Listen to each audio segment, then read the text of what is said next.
εβδομάδα το τηλεγράφημα είναι εδώ στην ώρα του και η Φορμίδια τηλεόραση πάντα. Για όλη τη Θεσσαλία μια καλησπέρα και οι ευχές μας για την νέα εβδομάδα. Και τώρα η συνέχεια. Θα γνωρίσουμε ένα νέο άθλημα και με χαρά να καλωσορίσω στη σύνδεσή μας τον Οδυσσέα Νικολόπουλο. Οδυσσέα, καλησπέρα.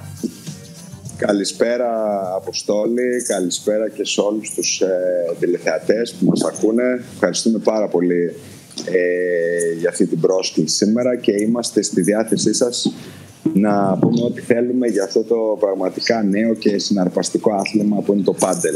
Οδυσσέα, ευχαριστώ πολύ που αποδεχθήκατε να κάνουμε αυτή την παρουσίαση. Αν και οι συνθήκες δεν είναι και οι πλέον κατάλληλες, βλέπω έχει και λίγο αέρα και έρχεται αυτή η βροχή, αλλά είπαμε θα προλάβετε τους αγώνες σας σήμερα. Η βροχή μάλλον θα πάει πιο βράδυ. Θα χαρείτε τους αγώνες πάντελ σήμερα. Και είμαστε σε μια εγκατάσταση υπερσύγχρονη, νεότατη. Εσύ και οι συνεργάτες σου έχετε στήσει κάτι πάρα πολύ όμορφο στην περιφερειακή πλευρά της πόλης, στην έξοδο προς Νίκαια, στην έξοδο προς Αθήνα-Θεσσαλονίκη, κοντά στον Κόμβο όπως φεύγουμε για τα Φάρσαλα. Εκεί λοιπόν έχετε φτιάξει τα γήπεδα πάντελ. Τι είναι ακριβώς το πάντελ για αυτούς που το ακούν πρώτη φορά? Για αυτούς που το ακούν πρώτη φορά. Το πάντελ είναι ένα νέο προφανώς άθλημα, ένα σχετικά καινούριο άθλημα. Αν πούμε 2 λεπτά την ιστορία του, έχει ξεκινήσει βέβαια από πάρα πολύ παλιά, περίπου από το 1969 το συναντούμε στη Λατινική Αμερική, κυρίως στο Μεξικό και στην Αργεντινή. Ωστόσο γνωστό έγινε στην Ευρώπη τα τελευταία 15-20 χρόνια. Πρωτοπόρος είναι η Ισπανία και μετά έχει επεκταθεί και σε άλλες χώρες όπως είναι η Σουηδία και τώρα και η Ιταλία, κυρίως και οι βόρειες χώρες αλλά και οι μεσογειακές χώρες το εξελίσσουν συνεχώς. Και στην Ελλάδα τα πρώτα κλαμπς τα είδαμε στην Αθήνα πριν από 10 περίπου χρόνια και μετά άρχισε να επεκτείνεται και σε άλλες πόλεις όπως τη Θεσσαλονίκη και εμείς περίπου 2 χρόνια έχουμε τώρα που λειτουργούμε το χώρο αυτόν. Είναι ένα είδος τένις, δηλαδή μοιάζει με τη ρακέτα, μοιάζει με αυτή το τένις, αλλά μοιάζει και με αυτή της παραλίας. Τι ακριβώς είναι? Ναι.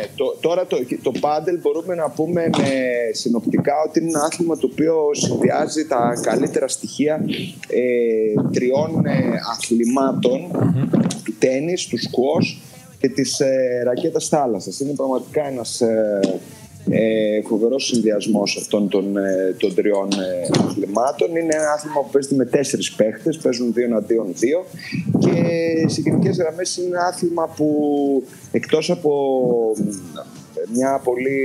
ένας πολύ εναλλακτικός τρόπος αερόβιας άσκησης που γυμνάζει το σώμα, ενισχύει πολύ τα αντανακλαστικά, είναι κυρίως πολύ διασκεδαστικό. Είναι ένα πάρα πολύ διασκεδαστικό άθλημα που το βλέπουμε και εμείς εδώ που λειτουργούμε το χώρο, τονώνει πάρα πολύ την κοινωνικότητα, αυξάνει τη διάθεση των παιχτών όταν έρχονται μετά από μια μέρα έτσι γεμάτη υποχρεώσεις. Πραγματικά είναι αυτό που λέμε με απλά λόγια, ξεδίνουν παίζοντας πάντελ. Εκτονώνονται, ξεδίνουν και γυμνάζονται σε όλο τους το σώμα. Ακριβώς, όλοι οι μύες γυμνάζονται. Οδυσσέα, να ρωτήσω και κάτι άλλο. Όταν είναι τώρα το γήπεδο τόσο μικρό και συνδυάζει τα αγαπημένα της ρακέτας θαλάσσης με το τένις, αλλά σε λίγα τετραγωνικά, και όταν λες κιόλας είναι 2 και 2, πόσο είναι ένα παιχνίδι για να αντέξεις? Γιατί φαντάζομαι ο ρυθμός θα είναι ανελαίητος, αδυσόπιτος. Ναι, ακριβώς.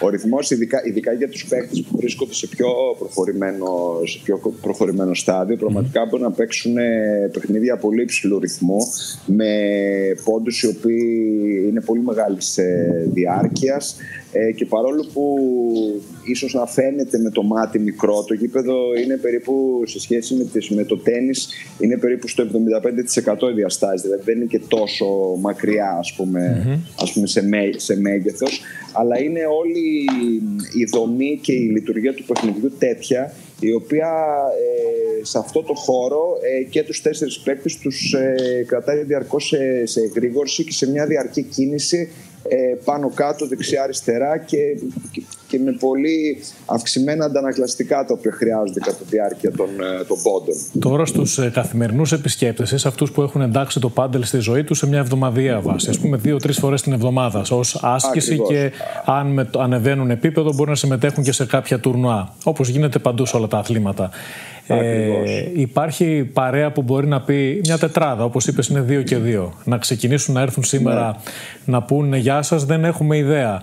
Μπορούμε να παίξουμε, θα μας μάθετε τους κανόνες, θα έχετε κάποιον διαιτητή στην πρώτη φορά, κάποιος πρέπει να βοηθήσει, υπάρχει ο εξοπλισμός, τον νοικιάζουν, τι πρέπει να έχει κανείς μαζί του? Ναι. Γενικότερα έχει δημιουργηθεί μια πρώτη δεξαμενή παιχτών οι οποίοι έρχονται πολύ συστηματικά και παίζουν πάντελ 2 και 3 φορές την εβδομάδα. Η οποία αυτή είναι δεξαμενή, περιέχει παίχτες όλων των επιπέδων, δηλαδή και αυτό που λέμε αρχάριους και μετριοεπιπέδου, αλλά και πιο advanced παίχτες. Αυτή η δεξαμενή αργά και σταθερά αυξάνεται διαρκώς. Έχει δημιουργηθεί ήδη μια πρώτη σταθερή, αυτό που το λέμε εμείς χαριτολογώντας, μια παντελοκοινότητα εδώ πέρα. Από εκεί και πέρα, επί του πρακτέου, αν κάποιος θέλει να ξεκινήσει να παίξει, μπορεί να έρθει σε επαφή μαζί μας μέσω των social media ή στο σταθερό τηλέφωνο που μπορεί να βρει στο site, και μπορεί να ξεκινήσει είτε κάνοντας κάποιο μάθημα, αυτό που λέμε introduction στο άθλημα με τους coach που έχει φυσικά το club, ή ακόμα να ξεκινήσει και να παίξει ένα παιχνίδι με αντίστοιχου επίπεδου παίχτες.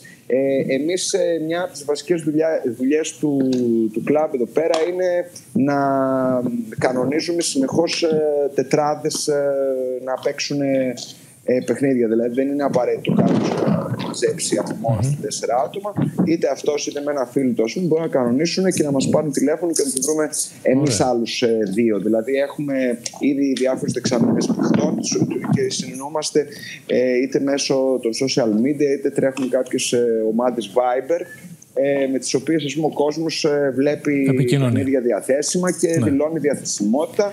Και κάπως έτσι, στείνονται σιγά σιγά οι τετράδες. Αλλά επαναλαμβάνω και πάλι, μπορούμε να προσφέρουμε και ιδιαίτερα μαθήματα σε όποιον επιθυμεί να κάνει μια πιο focus αρχή σε σχέση με το πάντελ. Ωραία.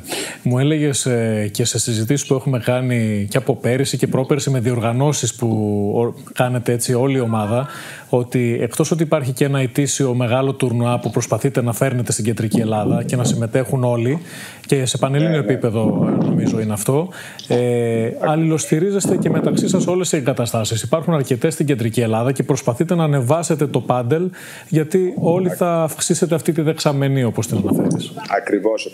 Έχουμε μια πάρα πολύ καλή συνεργασία και με τα υπόλοιπα πάντελ clubs, γιατί αυτή τη στιγμή μιλάμε για μια αγορά η οποία είναι στο χτίσιμό της. Ναι. Οπότε ουσιαστικά μιλάμε για ότι τα κλαμπ έχουν κοινό στόχο. Είναι δηλαδή πολύ προτιμότερο να έχουμε μια καλή σχέση από το να έχουμε ανταγωνισμό, γιατί σε αυτή τη φάση, όπως είπα και πριν, μαζί το χτίζεται. Είναι μια αγορά που ανεβαίνει σιγά σιγά και προσπαθούμε όλοι μαζί να τη χτίσουμε. Στα πλαίσια αυτά πήραμε μια πρωτοβουλία, όλα τα πάντελ κλαμπ της Λάρισσας, καθώς και ένα πάντελ κλαμπ που υπάρχει στο Βόλο, να κάνουμε ένα τουρνουά που έτσι το λέμε θεσμό, το ονομάζουμε το Thessaly Paddle Tour, το οποίο ουσιαστικά όλα τα κλαμπ μαζί συνεργαζόμαστε προκειμένου να μπορέσουμε όλοι να προσφέρουμε τα γήπεδα που διαθέτει το κάθε κλαμπ, να έχουμε δηλαδή μεγαλύτερη δυναμικότητα σε γήπεδα και να φιλοξενήσουμε περισσότερες συμμετοχές,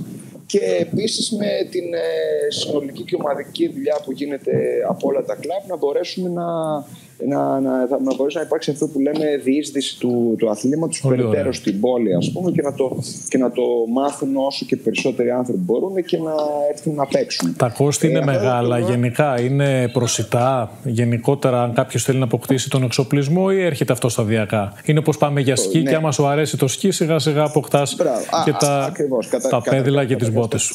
Έτσι.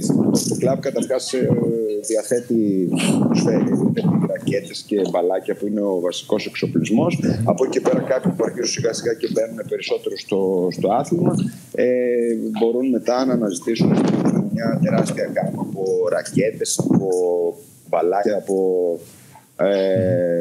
παπούτσια, κάλτσες, δηλαδή πιο εξειδικευμένο εξοπλισμό. Και όσο μιλάμε, Οδυσσέα, έχουμε δει και πολύ ωραία πλάνα καλογυρισμένα έτσι, από συμμετοχές, από συναντήσεις αθλητών εκεί, από τις εγκαταστάσεις σας. Πολύ όμορφα στιγμιότυπα μας έχετε στείλει, που νομίζω ότι διαφημίζουν τον χώρο και βοηθούν και λίγο στο ότι τώρα σε πετύχαμε σε βραδιά με πολύ αέρα και με δυσκολία ακούμε ορισμένα πράγματα. Ωραία, αποκαταστάθηκε και η σύνδεσή μας. Βλέπετε από πίσω μου και το γήπεδο. Το βλέπουμε, ναι, που παίζουν τώρα. Και κάποιοι παίχτες οι οποίοι παίζουν, ναι. Όμορφα. Να κλείσουμε, Οδυσσέα, με μια ανακοίνωση πότε είναι η επόμενη διοργάνωση μεγάλη, τι θα παρακολουθήσουμε, τι ετοιμάζετε. Ακριβώς. Το Thessaly Padel Tour έτρεξε πέρυσι για πρώτη φορά και πραγματικά ήταν για πρώτη φορά, πήγε απρόσμενα καλά και σε επίπεδο συμμετοχών και θεωρώ ότι και η διοργάνωση πήγε πάρα πολύ καλά. Ήταν ένα τουρνουά που κράτησε επί της ουσίας 4 μήνες και φυσικά πήραμε και φέτος την απόφαση να το επαναλάβουμε. Ουσιαστικά μιλάμε για 3 γύρους που θα λάβουν χώρα σε Σαββατοκύριακα στο τελευταίο του Μαρτίου, του Απριλίου και του Μαΐου, και φυσικά θα έχουμε τα finals και ένα μεγάλο party, ένα μεγάλο event προς το τέλος Ιουνίου, πιο συγκεκριμένα 22-24. Όλα στο χώρο σας ή παντρεύονται όλες οι εγκαταστάσεις? Παντρεύονται όλα μαζί. Φιλοξενεί το κάθε Padel Club κάποια ένα μέρος των αγώνων που έχουμε. Ακριβώς, ένα μέρος των αγώνων και λαμβάνουν χώρα όλοι οι αγώνες, όπως είπα και πριν, να έχουμε διαθεσιμότητα πολλά γήπεδα για να μπορούμε να φιλοξενήσουμε όλο και περισσότερο κόσμο. Ευχαριστούμε πολύ που ήσουν μαζί μας και μας έδωσες λίγο τα φώτα σου. Μάθαμε περισσότερα για το πάντελ, ακόμη και αν κάποια δεν τα γνωρίζαμε. Φαντάσου, εγώ που το ξέρω, που έχουμε συζητήσει για το πάντελ και δεν ήξερα ότι είναι αποκλειστικά για ζευγάρια, νόμιζα ότι μπορεί να παίξεις και ένας με έναν. Όχι, ναι, είναι το βασικό του είναι ότι παίζεται με 4 άτομα. Και από εκεί και πέρα δεν ξέρω τώρα πόσο εικόνα έχουμε από εδώ, να δείτε λίγο την δομή του γηπέδου. Αλλά μας βοήθησε πολύ και το υλικό που έστειλες, πάρα πολύ. Το υλικό, ναι, πολύ τέτοιο. Μπορούμε λίγο, άμα θέλετε, να πλησιάσουμε. Άμα θέλεις να πλησιάσεις και να κλείσουμε έτσι, γιατί όχι. Ναι, και θα ήθελα να πω επίσης όσον αφορά για το δικό μας Padel Club, ότι στο χώρο μας φιλοξενούμε και ένα υπαίθριο γυμναστήριο, το Gym Box Experience, το οποίο είναι μια επιχείρηση και μια ιδέα ουσιαστικά που ξεκίνησε από τη γυμνάστρια τη Δήμητρα την Ασσαλομίδου, και είπαμε ότι θα ήταν μια πολύ ωραία δραστηριότητα τη συνδυάσουμε μαζί με το πάντελ, και η Δήμητρα εδώ πέρα σε αυτό το χώρο προσφέρει και ατομικά μαθήματα cross-training, αλλά τρέχουν και ομαδικά τμήματα. Οπότε προσφέρουμε ουσιαστικά στον χώρο αυτόν και αυτή την υπηρεσία. Από εκεί πέρα, κλείνοντας, ένα λεπτό αν προλαβαίνουμε να έρθουμε λίγο πιο κοντά, να δείτε λίγο το γήπεδο και να δείτε και τώρα στη δράση ένα παιχνίδι 2-2 που παίζουν. Όπως βλέπετε, επί της ουσίας σαν το τένις ανταλλάσσουν μπαλιές. Εκεί που αρχίζει η μεγάλη διαφοροποίηση σε σχέση με το τένις είναι ότι η μπάλα, εκτός από το να χτυπήσει κάτω και να την αποκρούσει ο παίκτης, μπορεί να πάει και στο τζάμι, χτυπήσει κάτω, να πάει στο τζάμι και στην επαναφορά να την επαναφέρει πάλι ο παίκτης και να συνεχίσει το παιχνίδι. Δεν ισχύει μόνο το ένα σκάσιμο του τένις. Ακριβώς. Εκεί είναι και η μεγάλη διαφοροποίηση. Και κάτι που θέλω να τονίσω κλείνοντας, τελειώνω με αυτό, Αποστόλη, να μην σου φάω το χρόνο, είναι ότι το πάντελ είναι ένα άθλημα το οποίο μπορεί πάρα πολύ εύκολα κάποιος να αρχίσει να παίζει σε σχέση με το τένις. Δηλαδή είναι η μεγάλη ευκολία, ειδικά στην πρώτη περίοδο, ας πούμε, που κάποιος έρχεται σε επαφή με το άθλημα, και γι' αυτό έχουμε γρήγορα, έτσι, είχαμε πολύ κόσμο, ας πούμε, και είχαμε μια ανάπτυξη. Να είστε πάντα έτσι τόσο ενθουσιώδεις και αποδοτικοί και η επένδυσή σας να πάει καλά και το πάντελ να ανεβαίνει. Ευχαριστώ πάρα πολύ, Οδυσσέα. Σε ευχαριστώ και εγώ, Αποστόλη. Να είσαι καλά. Ευχαριστώ πολύ για τη φιλοξενία.